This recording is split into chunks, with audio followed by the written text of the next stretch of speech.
older teams, traveling teams typically start before intro, I believe, I'm correct, or practices, maybe not. And I know there was a concern last year with making sure intro teams got enough of this before they actually had their first game against each other. But we decided last year the camp counts. That Keenan, I'm sure, will bring up today.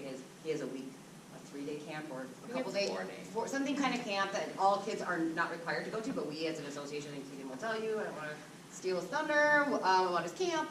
We don't hold practices that week, and you'll get more information on that. But we've decided as an association that those 3 days also count as your day 1, day 2, day 3, day 4. So that helps, especially the intro teams.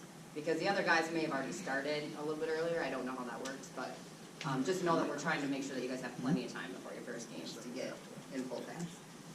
We started a little. Okay, so hydration is also key. They kind of gave us at the training a few different tips on what to do before and during exercise to kind of make sure kids are hydrated.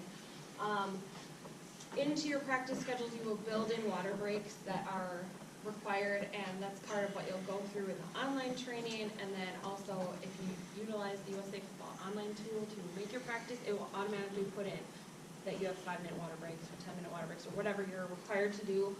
That will work it in before exercising. It's a good idea if they can hydrate with 16 to 24 ounces of water or a sports drink. That has a lot of good electrolytes for them and will help get them ready.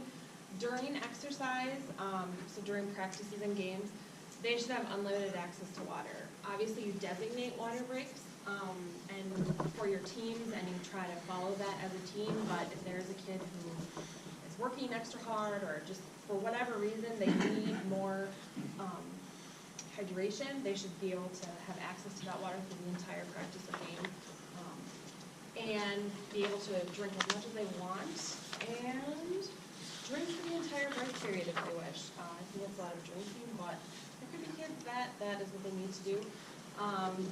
And it's a good idea to have, if the exercise is going to be more than 60 minutes, or if you know that it's going to be a super intense practice, or if it's going to be extra hot, it's a good idea to have access to sports drinks like Gatorade or Powerade for the kids. That kind of can help give them a little boost.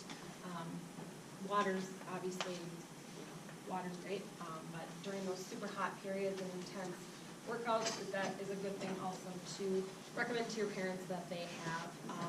So another thing I would say to your parent rep or to you guys at your beginning of season meeting, encourage your parents to always send water with your kids. We don't have, I know the high school has their water machine that they use, hydration station that they're able to use after school. Obviously for youth we don't have that, so reiterating to your parents and parent reps the importance of sending water or Gatorade or whatever with their kid. I know a lot of times more often than not there are parents who will have extra waters and are more than willing to share with the kids obviously, but it's good to remind the parents that is something the kids should have, just like they should have their helmet and shoulder pads, they should bring a water or Gatorade. And on hydration, they are required to take their break. A lot of kids try to sit like, oh, I don't need one, and they try to sit by the coaches, and they just want to hear what's going on. They are required to go off the field and take the break that's scheduled. Yep. So during practices, what I know our coaches last year for the team that my son was on, they had to tell the kids, you have to leave the field. You have to go to the fences, even if they, they thought they wanted to keep or they wanted to play catch. I mean, you have to tell the kids, you need to go over there, you need to get a drink of water. Some kids are going to want to drink for 5 minutes. Some kids are going to want to just take a little sip of water. Some kids won't want water at all. But to do your due diligence, and for us as an association, you need to tell them they need to walk away from you as coaches, leave the fields, the practice field, game field, whatever it is that you're on, and encourage them and remind them that they should get something to drink. Because kids at any age, whether it's 5 or 8 or 10 or whatever, they're not always going to remember or realize that they need the hydration, so that's why it's important for us and for parents to remind them. Yeah, the other thing in regards to kids not remembering, they're actually a lot better than the coaches remembering. So as much as you guys may or may not be running around, however active you are in your practices, perhaps have your parent rep, if they must, bring you a water, or yourself, or your spouse, or your child, grab you one too. But when your kids take a break, you are not required to leave the field, but it would be really great if you would make sure, because we don't need coaches passing out either. Yeah, and I know USA Football also has an app. I feel like a little bit like this is like my jingle for USA Football, but they do have an app that I believe you can set alarms on it to, during your practice, remind you, go off, send you reminders, and have alarms go off so that you remember to take a water break or to have whatever kind of different reminders that you need during a practice. You can set it up so it automatically just does that for you. And then if you're distracted by, the 10 kids running around, that'll just automatically do it for you. Okay, so equipment fitting. We are doing equipment handout on July 9th. We'll be sending out a schedule to you guys. We try to do it by age groups. So we'll have the 6th graders come at a certain time, 5th grade, 4th grade, intro. Obviously flag doesn't have equipment that they need to come pick up. So at the equipment fitting, we will go over with them the helmet and shoulder pads, making sure they're fitted, measured, and this year I'm going to try to make sure that we record, that somebody on the board records what size pads they have. For insurance reasons, that's a really good idea to have that, to know that you've done that. And making sure that, that everything is protected, that their neck is where it needs to be in the pads and the helmet. And it's something that, although we're doing it July 9th, and that's awesome that we're doing it July 9th, it is something that you have to do throughout the season. So again, you and your coaching staff can come up with a plan of how and what to do. But if kids get haircuts, it's going to change how their helmet fits. They're going to grow probably throughout the season, so you're going to want to make sure their shoulder pads are fitting them the right way. And it's important that you are aware of this, and that as coaches, maybe you have somebody who kind of checks them in, throughout the season, but also to have your parents be aware of how the equipment should fit, so that they know kind of if they have questions or if they think the helmet's not looking right or their shoulder pads aren't looking right, that they're able to identify that and come to you. We do have Josh, who is on our board. He's also an intro coach. He's not here today, but he's our equipment person. He's a good resource. Any of our directors, John, Ray, Jason, Brady, I know Kyle Fagan was our equipment coordinator for a while, so if you have questions, there's more than enough resources of people questions on how to fit stuff. So for the helmet piece, we have to go through, we have to check their head size, record the measurement, put on the helmet, and adjust it if we need to, adjust the height and the front to back, side to side, make sure their face pads are right, and make sure that it's fitting right, and then adjusting the chin strap. And so that's something on July 9th we will go through with all the kids. They will go in line, they will get the shoulder pads that fit them right and the helmet that fits them right. And a lot of times we have kids who want to get their own chin straps, which is fine. But I would just ask that you as coaches kind of just try to watch that and make sure that it's the right fit. A lot of times kids want, the hot pink Under Armour one, but the only one at the store is for, an adult extra large. So you need to kind of track as coaches the best you can, kind of watch that to make sure that if they are adding the chin strap or exchanging it on their helmet, that it is the proper fit. And if you have questions, like I said, there's a lot of people on the board and coaches and directors that can help you kind of go over that. Shoulder pad fitting, kind of some of the same stuff we'll do. We'll measure them, record the measurements, select the pads, put on the pads, and then go through the fitting, making sure that they have coverage in the front and the back and that it's fitting right. And so that's something, again, sometimes kids do have their own shoulder pads that they bring. So I would ask, that is fine, but I would ask that you as a coach make that note and let me know, just so that I'm aware for insurance purposes. If something, something really bad happens, then I want to know, do they have the pads that we're providing or do they have their own pads? And then you as a coach, please do your due diligence to make sure it's fitting right. And if you do have questions, ask somebody if you're not sure if it's fitting right. But I would ask that you just let me know that they have their own shoulder pads and that they're going to be using them, so I can write down kind of what they are in the measurements, and then to make sure that you as a coach do your due diligence to make sure that they are fitting the right way. Amazing. One thing we did last year, also as the kids get older, mine was one of them, they wanted to buy their own helmets. And again, totally fine, and you can decide how you want to do this, but one thing you could do in your messages out for the July 9th, we did last year, is we asked if children were going to use any of their own equipment to bring it with to equipment night, so that it could be fit properly. I don't know if we had much in the way of any that we had to, as a board, had to say, we can't let you use this for our own safety reasons, but it was, I mean, you know, a lot of kids are getting them from maybe a sibling or something like that, so we, for that reason, did ask them to bring it. That might be helpful for you. And July 9th is the equipment handout, but also that's a time that we ask that coaches have a little coach huddle up. We'll have the director for your age group talk, and then I will talk and give a little spiel, and then also you as coaches can kind of introduce yourselves.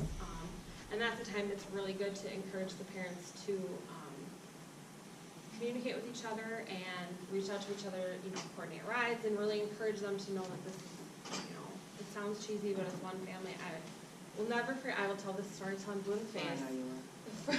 When we moved here, Dominic was going into 4th grade, and we went to the parent, It was a picnic, equipment pickup, picnic, whatever, and Kyle Fagan was like, this is gonna be so great, and we're gonna be a family, and I was like, oh my God. And I called my mom when I left, and I was like, I don't know anybody, I ate hot dogs with people I don't know, this is gonna be horrible.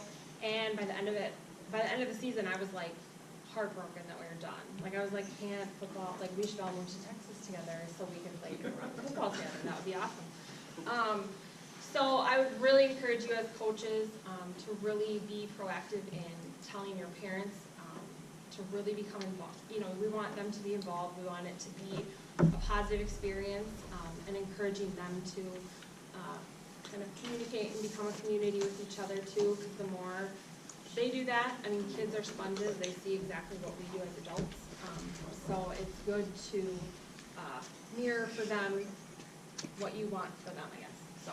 The only other thing I was going to mention, and it's the picnic was real great. Yeah. The only thing I was going to mention is, which is unique specifically for shoulder pad fitting, and for us, I guess I've heard from one of our previous board members that's been with us for a long time that we had this in the past, but we do have a female player this year, which is amazing for Big Leg. I mean, if we could get some more, that'd be great. She's unbelievably excited, sending out YouTube, watching YouTube drills, writing her own. She is an intro, whichever of you coaches get her, congrats. But fitting a female actually is the same as fitting a male, so just so you're aware, as they come in, we will not be having our male equipment court facilitate any of our fitting. During the season. And if we get more females, we would look at having a female and male equipment coordinator, so we're really hoping to have that happen. But we have had questions in the past, should we ever in the future, is it the same for male and female because we measure over their chest? Yes, it is. And that's how the pads fit them. So, so for whoever does get Jovi, she's adorable. And if you get her and you need help fitting equipment during the season, I'm more than happy to do that. Okay, so USA football kind of outlines different levels of contact, and this kind of comes into play when you're doing the online portion and learning more about the shoulder tackling that they do now. There's 5 different levels. 0 is air, and that's where players can run a drill without any contact. They don't have anybody coming up against them, any kind of pad, nothing is pushing them back. 1 is when they're using bags. The drill is run against a bag or another soft contact surface. So they're getting some pushback, but it's not hard contact. Control is when the drill is run at an assigned speed until there's contact, and then, but you identify ahead of time who's going to win the play, essentially. So that you want both players to stay on their feet. If they're doing a drill, you don't want them to barrel over each other or try their hardest. You want to say, this play, offense is going to win, you know, so they know ahead of time, so it's controlled contact. 3 is thud. That's a competition speed through the moment of contact. There's not a winner that you decide ahead of time. You don't tell the kids kind of who's going to win the play. but they should stay on their feet and it should end right away. It shouldn't be one that once there's contact, you continue rolling to the ground and you stay down. It should be, it should end quickly and they should remain on their feet. And then 4 is live action. That's where the drill is run as if it were a game, maybe game-like conditions, and this is the only level of contact where they should be taken to the ground. This is the only level of contact where it should be that they end up on the ground as they would during a regular game. And so, like I said, some of these levels of contact, there'll be more addressed in the online portion, and then also in the video that I'm going to show about shoulder tackling. It's a little bit in there, but if you have any questions, you're welcome to ask. Okay, so we made it. I'm almost done talking.